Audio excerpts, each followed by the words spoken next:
Selamat datang di animasi Donghua Spoiler. Om dan Tante, jangan lupa seruput kopinya, kencangkan sabuk pengaman, mari kita mulai. Pada awal episode diceritakan bahwa Xiaoyan bertarung melawan Dewi Perang bersayap ungu. Namun di sisi yang lain, Zhu Hong dan Chao Qing terkejut melihat aksi Xiaoyan. Saat berikutnya, Xiaoyan berhasil mengalahkan Dewi Perang bersayap ungu, dan Xin pun berganti. Sementara itu, sayap Dewi Perang ungu di belakangnya berubah menjadi seukuran telapak tangan, dan itu melayang di udara seolah menunggu Xiaoyan untuk mengambilnya. Dewi Perang bersayap hitam meninggalkan helm, dan Dewi Perang bersayap ungu meninggalkan armor bagian dalamnya. Ini adalah hasil yang tepat bagi Xiaoyan. Meskipun tidak mempelajari armor dan helm itu dengan cermat, dia sudah tahu bahwa kemampuan pertahanan dari armor dan helm itu tidak akan bisa diragukan lagi. Xiaoyan mengambil armor itu, dan ketika dia mengambilnya, terlihat nektar tertinggi yang bersinar dengan cahaya terang menonjol di armor itu. Kemudian setelah melepaskan nektar dewa tertinggi, Xiaoyan melihat armor bagian dalam itu, dan segera menunjukkan senyum yang masam. Armor bagian dalam yang menonjol ini sepertinya tidak pantas untuk kupakai, gumam Xiaoyan sambil menggelengkan kepalanya. Namun, setelah Xiaoyan kembali, dia akan melihat apakah Ding Yue bisa mengubah armor itu atau tidak. Menggunakan armor yang tadinya dipakai oleh seorang wanita, tidak peduli bagaimanapun caranya itu, akan terlihat tidak normal.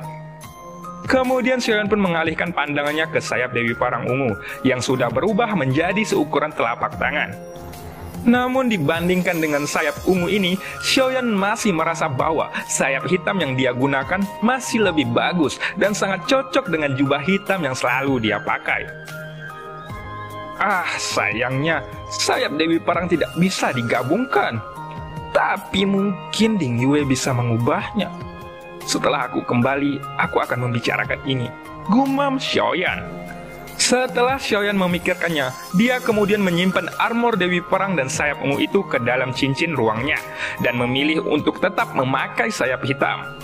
Dari pertarungan kali ini, Xiaoyan berhasil mendapatkan armor Dewi Perang ungu dan dapat dianggap bahwa dia baru saja mengumpulkan satu set armor pelindung. Tapi sayangnya, armor itu dipakai oleh wanita, sehingga Xiaoyan tidak bisa menggunakannya untuk saat ini. Sementara itu, di antara ribuan puncak gunung, terlihat ada Zhu Hong yang mengangkat kepalanya, dan dia melihat ke utara dengan sedikit senyum di wajahnya. Hahaha, sepertinya mengejar kekuasaan bukanlah kebohongan yang dia buat, gumam Zhu Hong sambil tersenyum. Di bagian timur, Chao Qing membuka mulutnya lebar-lebar. Pada saat ini, wajahnya tidak terkejut, tetapi satu tingkat lebih tinggi dari keterkejutan. Dan juga, wajahnya penuh dengan ketakutan. Ia benar-benar mengalahkan Dewi Perang itu, ucap Chao Qing dengan sangat terkejut. Chao Qing berpikir bahwa bahkan jika Xiaoyan ingin mengalahkan Dewi Perang bersayap ungu, dia pasti harus menghadapinya untuk waktu yang sangat lama. Setidaknya butuh beberapa kelahiran kembali untuk melakukannya. Akan tetapi Xiaoyan bisa mengalahkan Dewi Perang bersayap ungu itu dengan waktu yang sangat cepat. Dan saat ini, gambaran Xiaoyan di tirai cahaya sudah memikirkan apakah dia akan menelan nektar dewa tertinggi atau tidak. Ketika melihat adegan ini, senyum tipis muncul di wajah Luotian. Dan ketika melihat senyum di wajah Luotian ini, Chao Qing langsung cemburu. Namun dia tidak bisa marah kali ini. Tampak Luotian memperhatikan Xiaoyan. Chao Qing pun membuat tanda dan menyapu ke arah selatan. Kemudian sudut mulutnya sedikit terangkat. Bocah bau, ambillah harga diriku di depan muridku itu. Tapi bahkan jika kamu adalah dewa tertinggi, aku akan membuatmu sedikit menderita, ucap Chao Qing. Setelah itu, dia membalikkan punggungnya ke arah Luotian dan wajahnya berubah menjadi sinis. Lalu dia tersenyum dan tertawa dengan suara yang pelan. Pada saat ini, Xiaoyan tidak tahu apa yang terjadi. Matanya hanya tertuju pada nektar dewa tertinggi yang ada di telapak tangannya. Xiaoyan juga menarik napas dalam-dalam. Ini karena setelah memasuki tempat ini, kekuatannya sangat meningkat. Dan kecepatan peningkatan ini membuat Xiaoyan agak khawatir. Kekuatan misterius yang terkandung di dalam nektar dewa tertinggi meningkatkan sumber energinya. Tetapi itu datang secara alami. Xiaoyan yang tidak merasakan peningkatan ini, jadi setidaknya tampak itu tidak ada efek sama sekali. Oleh karena itu, Xiaoyan masih sedikit ragu dengan nektar dewa tertinggi ini. Dan dia khawatir bahwa peningkatannya yang begitu cepat bukanlah hal yang baik baginya. Ada untung dan rugi. Tapi sepertinya sekarang aku membutuhkan lebih banyak kekuatan daripada masa depan, gumam Xiaoyan. Setelah berpikir sejenak, Xiaoyan pun membuka mulutnya dan melemparkan nektar dewa tertinggi itu ke dalam mulutnya. Dengan menelan nektar ini, kekuatan misterius meletus di tubuh Xiaoyan lagi. Xiaoyan pun segera duduk bersila dan merasakan ledakan kekuatan misterius di dalam tubuhnya. Pada saat ini 300 juta sumber energi di tubuh Xiaoyan sekali lagi sudah meningkat, dan kecepatan peningkatannya memanglah sangat cepat sehingga membuat Xiaoyan sedikit kagum. Kini dengan berlalunya waktu, sumber energi di tubuh Xiaoyan mulai meningkat secara liar. Kecepatan peningkatannya ini membuat Xiaoyan bahkan melihat harapan untuk menerobos Dewa Bintang 9 dalam satu gerakan. Namun meskipun kecepatan peningkatannya sangat cepat, itu juga membuat Xiaoyan merasakan sedikit khawatir. Karena dengan peningkatan yang terlalu cepat ini, Xiaoyan benar-benar merasakan bahwa ada masalah di dalam tubuhnya. Untuk masalah kultivasi, sumber energi adalah hal yang sangat biasa dan seharusnya tidak ada kekuatan yang gelisah. Tetapi pada saat ini Xiaoyan merasakannya. Di dalam waktu yang singkat, lautan bintang Xiaoyan telah meningkat. Sumber energinya sebanyak 40 juta. Tidak hanya itu, peningkatannya masih berlanjut. Tetapi kegelisahan energinya juga menjadi semakin jelas. Xiaoyan mengerti bahwa jika dia terus melanjutkan kultivasinya saat ini, itu hanya akan memberikan dampak buruk kepadanya. Jadi, dia harus segera mencari cara untuk menghentikan kultivasi ini. Dalam hal ini, jika Xiaoyan tidak segera menghentikan kultivasinya, sumber energi akan melebihi batas, dan yang paling buruk adalah tubuhnya akan meledak. Penghancuran diri ini tidak membuat Xiaoyan terbunuh, namun meskipun tubuh Xiaoyan bisa pulih kembali, kekuatannya akan menurun dan bahkan dia bisa kembali ke tingkat Dewa Bintang 7. Oleh karena itu, Xiaoyan tidak bisa lagi melanjutkan kultivasi ini, dan dia harus menemukan cara untuk menghentikan terobosannya. Namun setelah penyelidikan Xiaoyan, ia sedikit cemas. Sangat mudah untuk menelan nektar dewa tertinggi. Kekuatannya mengalir ke tubuhnya secara terus-menerus. Tapi jika dia ingin mengeluarkannya, sepertinya itu bukanlah tugas yang mudah. Ketika Xiaoyan tidak berkonsentrasi pada sumber energinya, kecepatan peningkatnya masih tidak berkurang dan sumber energinya masih meningkat dengan cepat. Namun dengan perbaikan terus-menerus ini, Xiaoyan merasakan kegelisahan di tubuhnya menjadi semakin jelas.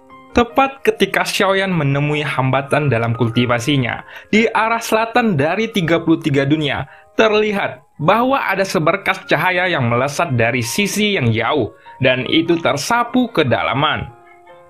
Sementara itu di arah selatan yang sangat dalam, ada bayangan hitam yang besar. Sosok itu seperti gunung yang menjulang tinggi.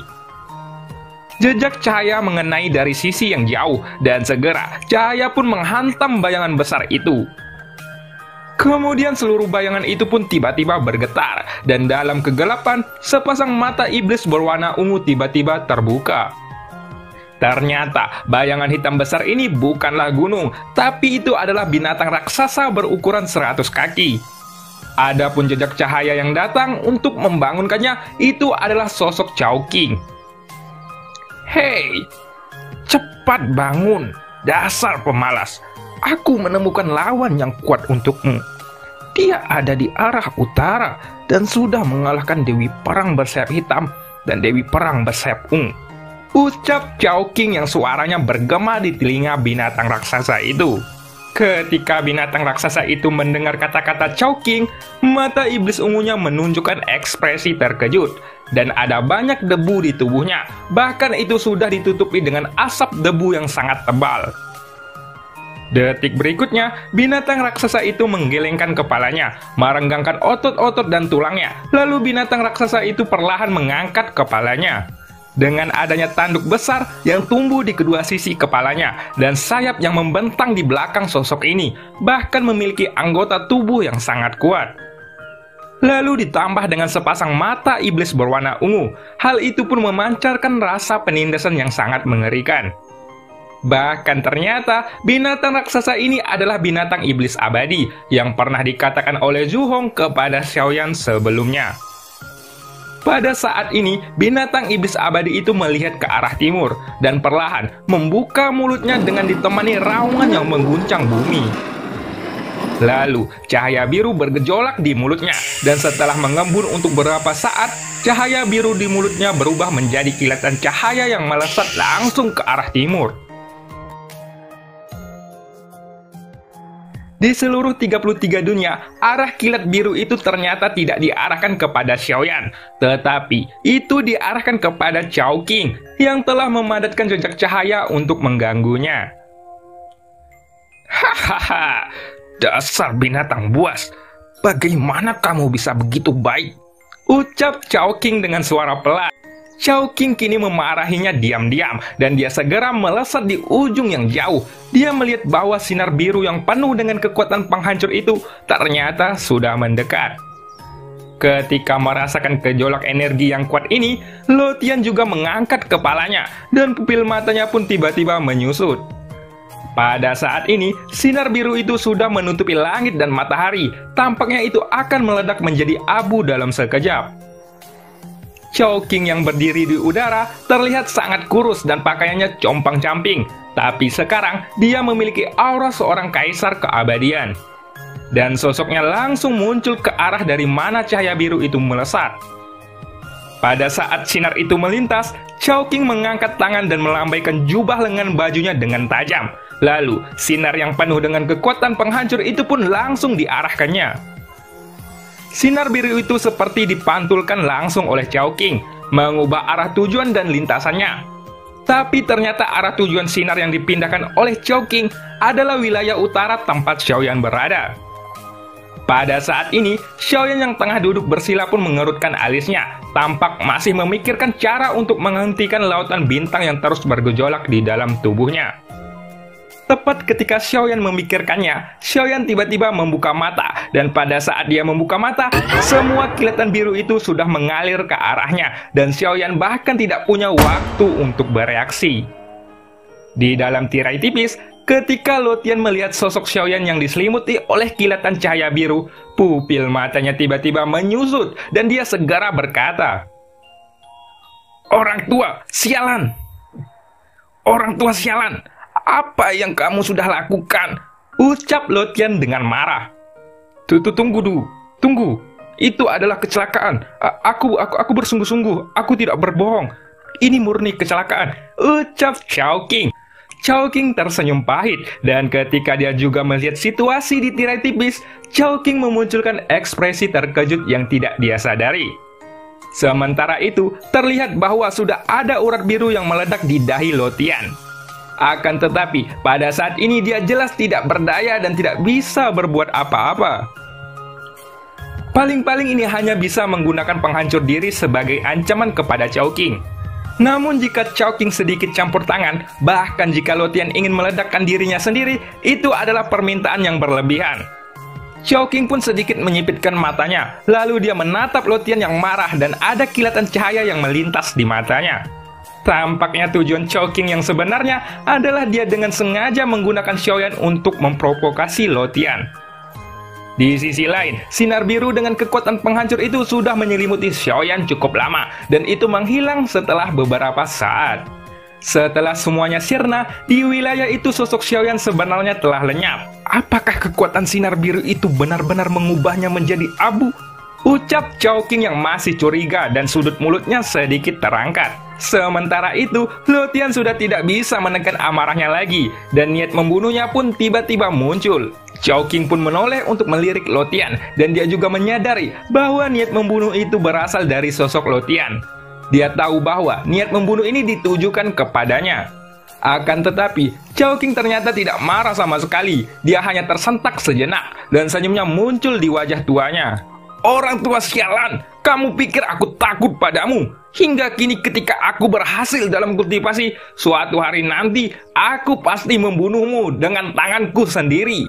Ucap Lothian sambil memandang Chowking dengan tatapan muram dan nada dingin melonjak dalam suaranya.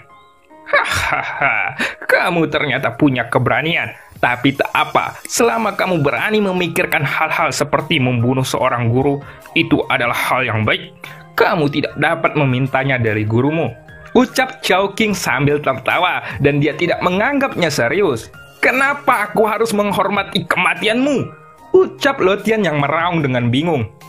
Muridku, niat membunuhmu barusan memiliki petunjuk dari dunia yang ekstrim. Apakah kamu tahu bahwa semua yang kamu lakukan untukku adalah untukmu juga? Gumam Chowking. Kamu harus bisa mengembangkan pikiran dari keadaan ekstrim seperti diriku dahulu. Dan kamu tidak boleh meninggalkan emosi apapun di hatimu. Ucap Chowking. Aku tidak pernah berjanji padamu untuk mengembangkan apa yang disebut keadaan ekstrim. Jika kekuatanku tidak ada artinya, lalu apa artinya itu? Ucap Lothian sambil memandang Chowking dengan bingung. Kamu masih memiliki beberapa keraguan, dan kamu harus memahaminya sendiri. Tidak ada gunanya memberitahumu terlalu banyak dariku. Adapun dia apakah hidup atau mati, itu hanya bisa mengandalkan keberuntungannya sendiri. Gumam Chowking. Dan cerita pun berakhir. Sampai jumpa di episode selanjutnya. Kera hitam berbulu api. Pantun terakhir, seruput kopi. Keren.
加玛帝国云岚宗，萧炎回来了。